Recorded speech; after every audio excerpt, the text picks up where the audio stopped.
Every day, Kenyan families are making food choices, but in a market dominated by unhealthy, ultra-processed foods such as sugary drinks, salty snacks, and highly processed packaged meals, these choices often carry hidden risks of rising health problems. The question is, how do we create healthier food environments?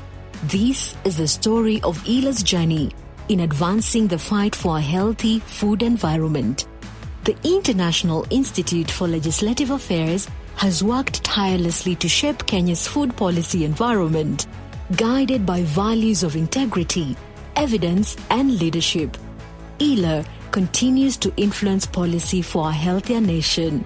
IILA is a not-for-profit organization that works with policymakers. We champion policies and laws that address the various issues affecting Kenyans, and we stand on the understanding and the conviction that policies set the environment, that policies and laws are able to address and provide a framework through which positive change can be realized in the community.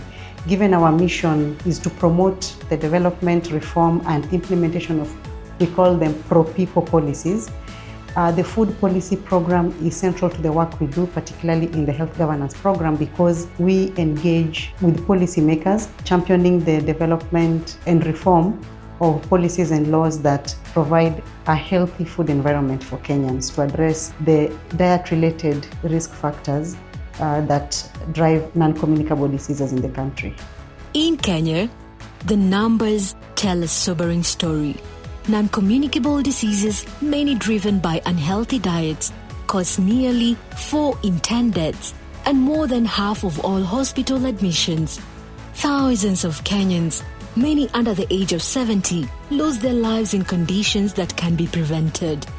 And Kenya is not alone. Globally, diet-related diseases like diabetes, heart disease, and cancer are responsible for nearly 3 in every 4 deaths. A growing crisis reflected right here at home. Studies show that among school children in Nairobi, 4 out of 5 consume sugary drinks. Almost 3 out of 4 eat junk, yet less than half eat fruits every once a week. Across the country, 70% of women consume sweetened beverages and 35% consume unhealthy foods, according to the latest demographic and healthy survey. But behind these numbers lies a deeper crisis, an economic one. Non-communicable diseases cost Kenya more than 230 billion, or 3.4% of our GDP, in medical bills and lost productivity. Families lose up to 28.6% of their income to these conditions. As modern retail outlets expand and marketing becomes more aggressive, ultra-processed, unhealthy foods have become more accessible, affordable, and appealing than ever before. These trends are fueling what experts call the triple burden of infectious diseases, malnutrition, and rising diet-related non-communicable diseases, NCDs. Kenya, like many developing countries, is experiencing a dietary transition from traditional diets that were nutrient-dense and that were high in fiber to ultra-processed foods that are high in salt, sugar, and unhealthy fats. Kenya is also facing a rapid urbanization, which becomes a key driver in changing the dietary and nutrition environment among the population. Kenya is also facing a dual burden of non-communicable diseases, whereby undernutrition is existing together with overnutrition. You find that Kenya has about 18% of the children under 5 who are stunted, and also we have a high burden of non-communicable diseases, specifically obesity, diabetes, hypertension, and cancers. We have also seen affordability of these particular food products, and unfortunately, 79% of Kenyan population cannot be able to afford healthy diets. And this is worrying, considering that we are promoting healthy diets. We have also seen aggressive marketing of unhealthy food products in Kenya. You open any media channel, both digital and mainstream media channels, and you're going to find the aggressive marketing of these particular food products. It is important for us to address this rising affordability of these unhealthy food products. One, as a public health intervention. We have lack of transparency among the industry players in terms of declaring the nutrients of concern this particular food product. We have a lack of inertia. We find among the industry players, you'll find most of them claiming that, why don't you allow us to regulate ourselves? We have, do I call them uncoordinated policy and regulatory frameworks. Our policy documents are not strong enough to discourage the consumption of these particular unhealthy food products. And that's why it's important for us as a country to enact strong regulatory measures so that we are able to reverse this rising burden of non-communicable diseases. From December 2023 to September 2025, IILA has driven major milestones from supporting the development of the Kenyan nutrient profile model to advancing front-of-pack warning label regulations, building partnerships, and strengthening communication. The food policy project run by IILA is part of a national program that seeks to provide or establish an enabling environment in the regulation of food through adoption of relevant policies to promote consumption of healthier options, particularly from the perspective of reducing the burden of non-communicable diseases. The Kenyan Nutrient Profile Model, which was published last year, 2025, is a scientific tool that has classified our food products in the food market based on their salt, sugar, total fat, and saturated fat levels. These policy documents have, for example, the front of pack labeling. We have the fiscal measures, and this is about taxation of the food products that are unhealthy. This document also empowers the consumers to make informed decisions as they procure the food products, and also enables the government to develop regulations. We are looking at promoting regulatory framework that ensures that foods that are high in nutrients of concern bear a warning label that then enables consumers to quickly identify them. And this is anchored on a framework that is called the Nutrient Profile Model to enhance the adoption of a front-of-pack warning labeling, as well as restriction of marketing of unhealthy foods to children. When I talk about warning labels, they might look as a foreign thing.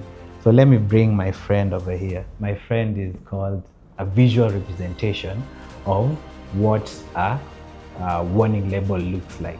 This is just an example of what a warning label can look like. When you look at this thing, it just tells you high in sugar. Very quickly, very easily, allows you as the consumer to make an informed decision. So the Kenya Nutrient Profile Model sets those thresholds. It sets those limits to which, when in excess, a product will have a warning label. When there is no accountability in food policy making in Kenya, it will make the food systems in Kenya be vulnerable to food industry interference, policy making loopholes, weak enforcement or no enforcement at all. And this majorly makes the different foods with high nutrients of concern be so much available in the Kenyan market that actually end up affecting the Kenyan market in terms of the different options that are available. We are advocating for healthy foods, and these unhealthy foods end up coming up with several non-communicable diseases like hypertension, obesity, diabetes, and so many others.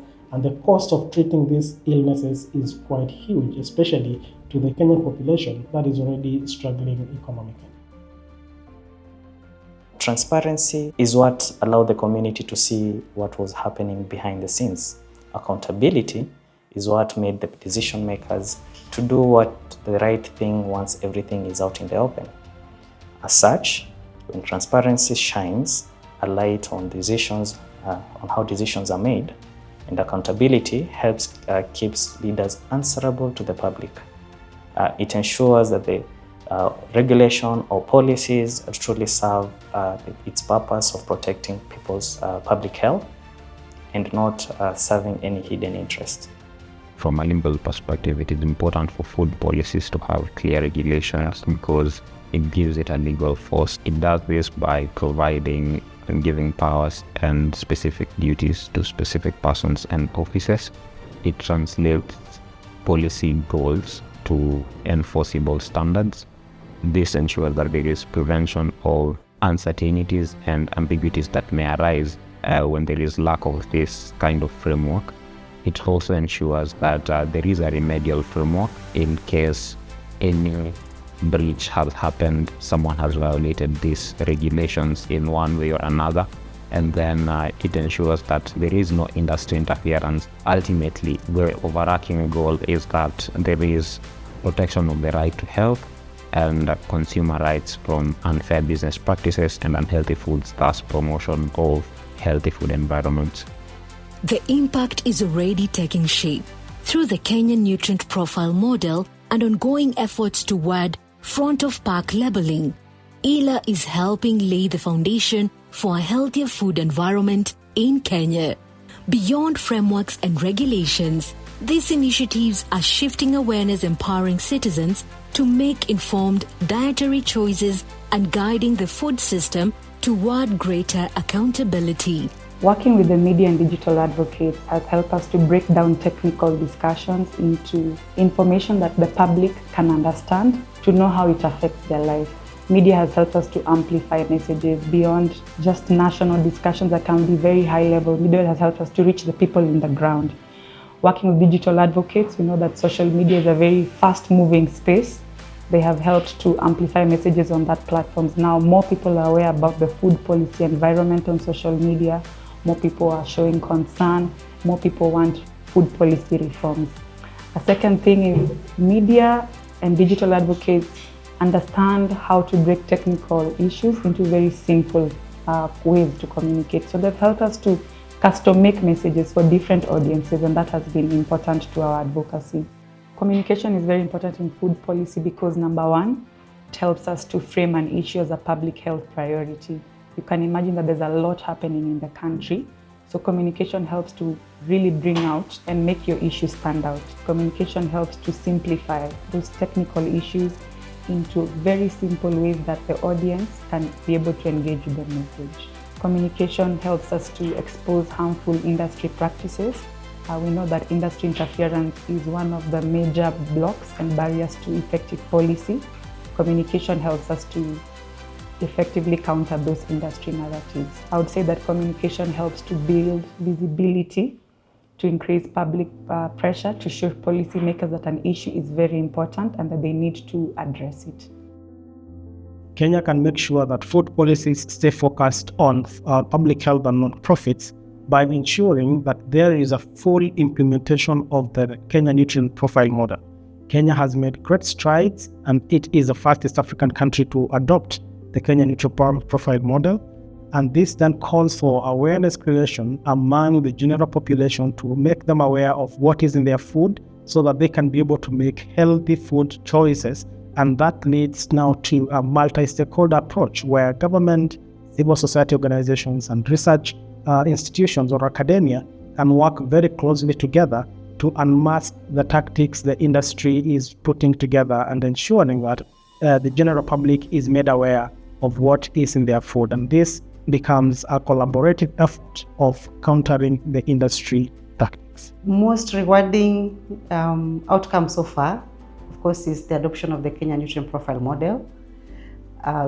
This has been a huge achievement, not just for IILA, but for the country.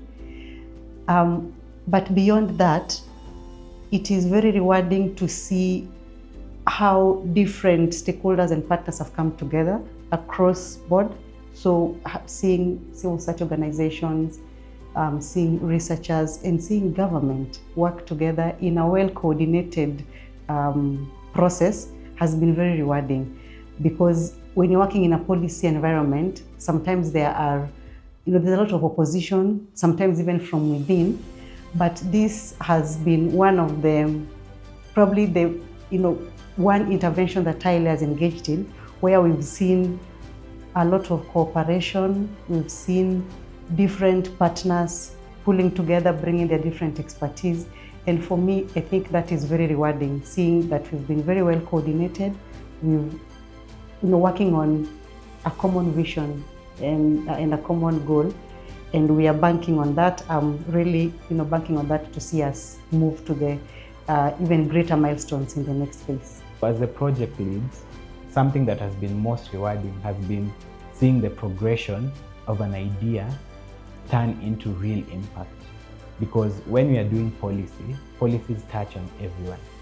Be it whether you're from a particular county or anything, it touches on everyone. It helps everyone. And this idea was backed by a burden on non-communicable diseases. And seeing that progression to a point now that we have an official Kenyan nutrient profile model, it just shows how that idea turned into tangible sort of impact. It is a real impact which is being felt by everyone. I'd say in a nutshell, the most rewarding thing is seeing this work, how it will impact each and every member of this country, and in a better way.